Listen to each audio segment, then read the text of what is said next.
अस्सलामुअलैकुम, मैं हूं अमरीन अली और आप देख रहे हैं वॉइस ऑफ उर्दू। और अब पुलिस भी कैमरे की निगरानी में।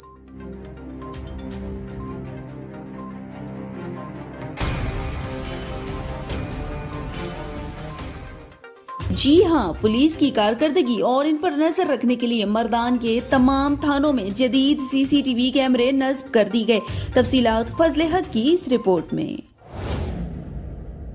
पुलिस की कारकर्दगी और उन पर नजर रखने के लिए मर्दान के तमाम तनाजात के अंदर जदीद सीसीटीवी कैमरे नस्ब कर दिए गए, जिसके लिए डीपीओ ऑफिस में कंट्रोल रूम भी कायम किया गया है।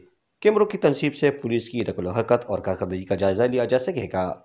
जो सीसीटीवी कैमरा जो हमने लगाए हैं उसका मकसद ये है कि बेहतर तरीके से हम मॉनिटरिंग कर सकें, जो थाने के लेवल पर जो एक्टिविटीज़ हो रही हैं, जो साइलिन हैं जो आ रहे हैं उनको किस तरीके से ट्रीट किया जा रहा है, और हम ये यकीनी बनाएं कि किसी भी शहरी के साथ कोई ज़्यादती ज़बरदस्ती, कोई इस तरह की चीज़, कोई टॉर्चर, इन चीज़ों की, ताकि हम तदारुक कर सकें। 17 थानों में 96 कैमरे नस्ब कर दिए गए हैं। डीपीओ के मुताबिक वक्त की ज़रूरत और आवाम की सहूलत के खातिर कैमरों की मुकम्मल मॉनिटरिंग की जाएगी।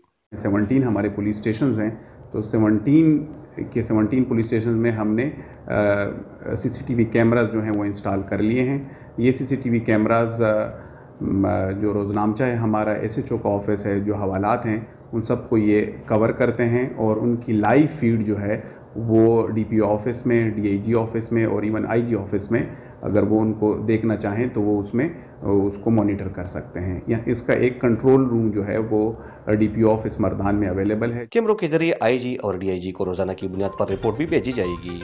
फजल हक, वॉइस ऑफ उर्दू, मर्दान।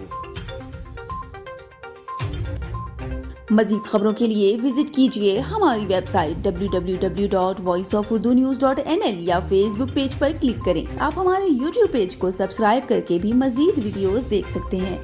देखते रहिए वॉइस ऑफ उर्दू।